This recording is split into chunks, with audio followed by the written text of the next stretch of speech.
Hi, I'm Beth from Sew Country, and today's tutorial is for the Perfect Point Pouch by the designer Made by Elle. The designer was getting frustrated with the way her zipper pouches were looking on the sides and on the top.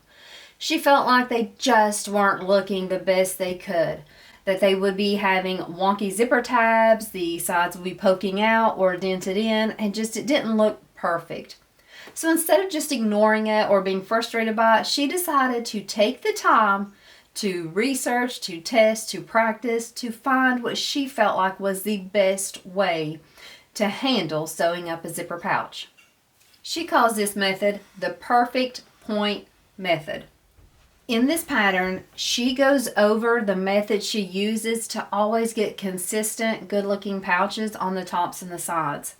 The benefits of using this method is that you won't have the tops and the sides of your pouch, no matter if you're using clear vinyl or cotton woven, regular vinyl, or even a waxed canvas or a cotton canvas. Any substrate you use, you'll get the same consistent results. Another feature of this pattern that I really love is the shape.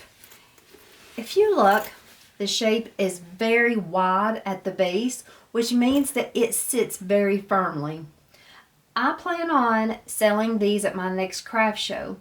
The pattern that I used to use for making pouches didn't have a stable of a bottom. So lots of times if a customer put it down, if it was made with something like a clear vinyl, it would have the tendency to roll and sometimes even tip over. So it's really a benefit to have that strong base. Also, when you open this pouch up, you can see it opens really wide. It's a great size, a great shape, but it's also not too big so that you're not going to lose and not be able to find your stuff in there. I've already made around 10 of these because they are so quick to come together. They're great with any material and they just come together quick and neat and just look beautiful. So let's go ahead and get started talking about the pieces we will need to make our very own Perfect Point pouch. For any of the pouches that you make, you will need a zipper. The measurements for the zipper are given in the pattern, and you will also need 2 zipper tabs. She gives you the measurements, and then you simply fold them like a piece of double fold tape, and then you'll just slip it onto your zipper. We will take this over to the machine and we will top stitch down our zipper tabs. That will be our first step. I'm going to go ahead and set this aside. The next thing you have in the pattern is you have your pattern piece for your main panel. You're going to cut out 4 of these if you are making a lined pouch. If you're using clear vinyl or jelly vinyl, you may not want to line it just because you want to be able to show off the clear pouch. If you're using clear, just cut out 2 of these in your clear vinyl. Today I'm using a cotton canvas. This is from Royal Pixie Custom Fabrics. I'll have the link in my description.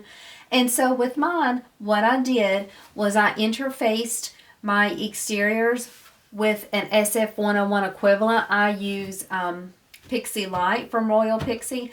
And I also used a separate pattern piece given in the pattern to cut out and attach a piece of fusible fleece. The designer did a great job in this pattern of giving you different options of what kind of interfacing and stabilizer you could use with whatever substrate you're working with. So that's helpful. I personally am choosing to use a fleece because I just like the way fleece feels a little bit more than foam in this, so that is what I went with. Also, for my lining pieces, they are a stiffer. It's not like just a traditional cotton, so I am not interfacing these with anything. If it was just a regular cotton, I would interface. So just know that if you're having a cotton woven lining, to go ahead and interface them as well. That's the only things you need. Your 4 panel pieces interfaced and stabilized, and your zipper with the zipper tabs. So let's go ahead and start by sewing on our zipper tabs to the zipper. For my zipper tabs, I will just be sewing 1/8 of an inch away from the folded edge all the way down the zipper tab to connect it to the zipper tape.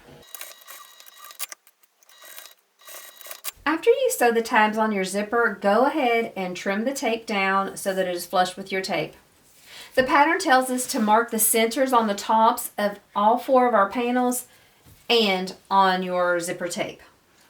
What you will do now is you will pull out one of your lining pieces, place it right sides up. Go ahead and place your zipper right side up, matching your center points and having it centered onto your lining. What you'll do next is you will stitch all along that top line, basting the 2 together. When I baste, I use 1/8 of an inch seam allowance, and I will baste it from tab to tab. Now that I have the zipper attached to the lining, what I'm going to do is I'm going to pull out an exterior. Right now you can see that my zipper pull is closing to the left, but whenever I attach this, I want at the end of this, I want it to be closing to the left with my exterior, so I want it over here.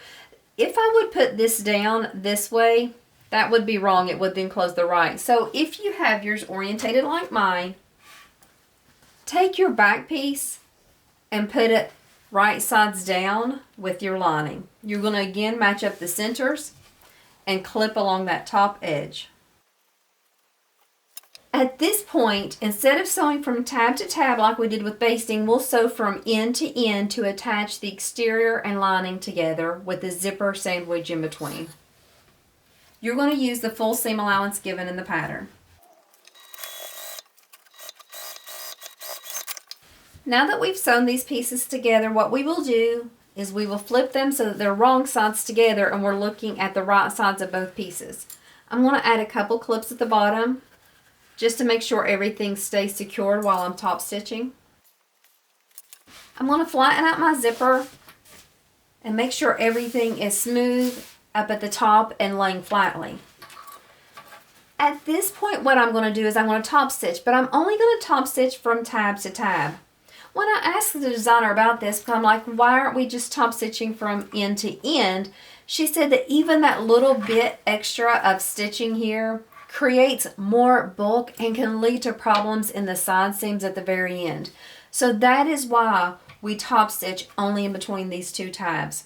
I'm going to take my needle and put it right here at the start of my tab.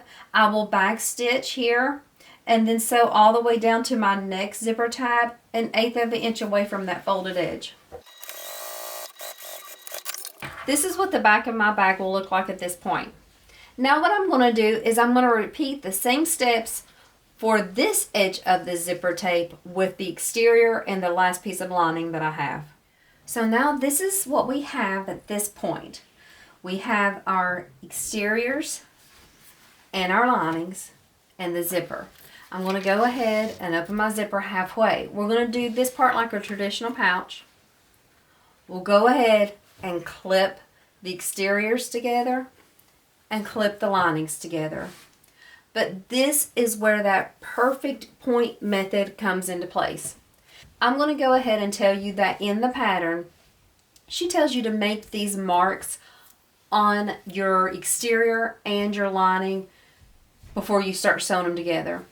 It's a great idea. It helps keep out of the way. I tend to always just do it after I have them sewn together and I have no trouble. But I'm going to show you these marks and talk about them because this is the key to that perfect point on your corners and having the perfect pouch. So let's imagine we're looking at the pouch like this. So I'm going to use this piece of paper as kind of a visual to kind of help us be able to see and explain this better. It's a little bit hard to see on fabric, and so what we're going to do is we're going to imagine that this cutout right here on my exterior is this cutout right here at the top. This cutout at the bottom is the cutout on the bottom of my lining. This is the zipper in between. What we do is the pattern gives us a seam allowance. The seam allowance does change whether you're sewing with vinyl or with cotton. You have to pay attention to that. The seam allowance does change when you're on the exterior versus when you're on the interior. You have to pay attention to that. So when she says draw the seam allowances on, it's because she knows things shift and it's easy to get confused. So if we're starting on our exterior, we have the seam allowance and we start just sewing along with that seam allowance. We're going to come to the first mark she tells us to make. She tells us to measure that mark from the top of our exterior down. She gives us 2 marks to make. She calls them horizontal marks in your pattern. Once you measure down those 2 marks, you will sew with that seam allowance given, and when you get to the first mark, you will veer to reduce your seam allowance. So you're stitching along at this bigger seam allowance that's making this part smaller, but when we get here, we're going to veer out and take a smaller seam allowance. We're going to continue with that seam allowance while we go over the zipper and the zipper tabs. We're not sewing over the zipper tabs, we're just sewing by them. You should not catch them at all with this seam allowance. We will sew down till we get to the lining. This is our lining area. We again have those 2 marks we made just like we made on our exterior. And guys, this isn't drawn to scale. I'm not an artist, so ignore that part. So we are using that smaller seam allowance, giving us more room around our zipper tabs. Once we get to that first mark we made, then we're going to veer in to take a tighter seam allowance. This is a bigger seam allowance that'll make our lining smaller, and continue down till we get the bottom of the lining. In a sense, what we're doing is we are giving ourselves more room by taking a smaller seam allowance in between the marks you've drawn. She tells you in the pattern about how big this area measures, so you have plenty of guidance as to where to make the marks and how much of a gap you'll be taking that smaller seam allowance. So let's go ahead and put this into practice now. What we do first is we clip the bottoms. And after you make a couple of these, you won't need to draw on your seam allowance so much. You'll be able to measure, use your seam guide here and then just make the measures to know when you cut in and change your seam allowance.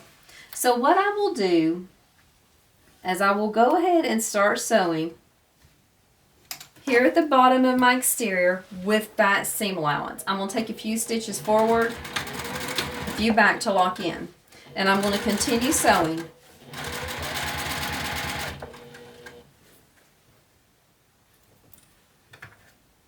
Go ahead and put a clip down there at the bottom of my lining, make sure it stays where it needs to be. When I come up to that first mark, I'm going to stop with my needle down at that first mark.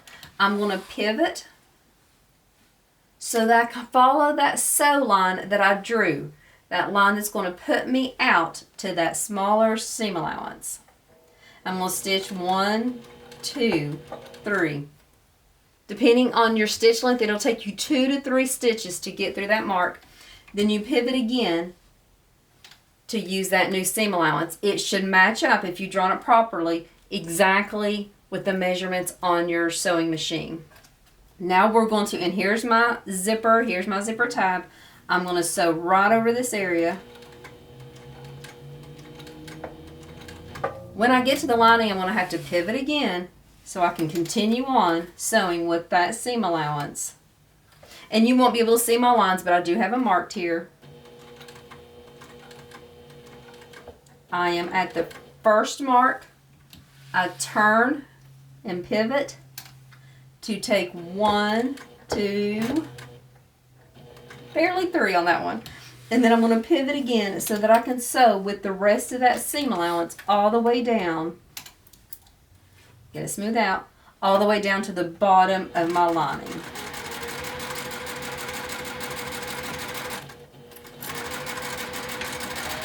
Back stitch, and that's it. We have 1, 2, 3 seam allowance changes on that side. We're going to repeat that for this side. Now at our bottom, on the exterior, we just sew with the seam allowance given for the cotton on the exterior all the way across. We make sure we backstitch on the sides. For the lining, we'll use the seam allowance given for the lining, but this is where we'll leave the gap so that we can birth this pouch, just like you would most pouches. Most pouches are birthed that way. So we are going to do these stitches to complete this pouch. After we do this, then we'll come back and we'll box our corners just like we would any other zipper pouch. Now that I sewed the sides and the bottoms, what I'm going to do is I'm going to box the corners. I've already boxed the 2 on the lining and 1 on the exterior, and I'm going to show you how I do the other one. If the pattern designer is giving us the perfect points on this pouch, I'm going to give you the perfect boxed corners. What I do is I put my hand inside and I come from the middle and push down. When I push down the middle, that gives me that perfect straight line. I pull it out then from the sides. I do butterfly my seams. I know there's some debates on that. I tend to butterfly mine. I put a clip right there. I look and make sure it's straight. And then I put a clip on each side. And then I'm going to sew across with the seam allowance given the pattern. After I do this, I'm going to trim this seam down. And then you will see me turn my bag through the hole in the bottom and get it right side out. And then we'll look and see how our little pouch looks.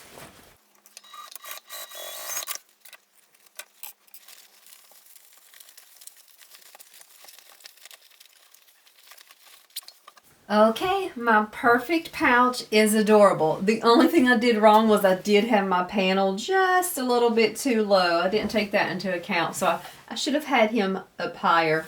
But anyway, super cute. My sides are perfect. My top is perfect. Once again, I easily created this perfect pouch. It takes no time. The last thing I'll need to do is I'll need to pull out that lining and close it up, and we're completely done. So in order for me to do that, I just push out the sides and put my fingers in there to pull, and that'll get everything to close up nicely. And then I can stitch that closed. So now it's done. I hope you enjoyed this tutorial. I hope you guys make these. I will link the Facebook group. I will link the pattern. I will link the fabric. Everything will be in my description. And I can't wait to see your perfect pouches. And I hope you have a great day sewing. Thanks so much for watching.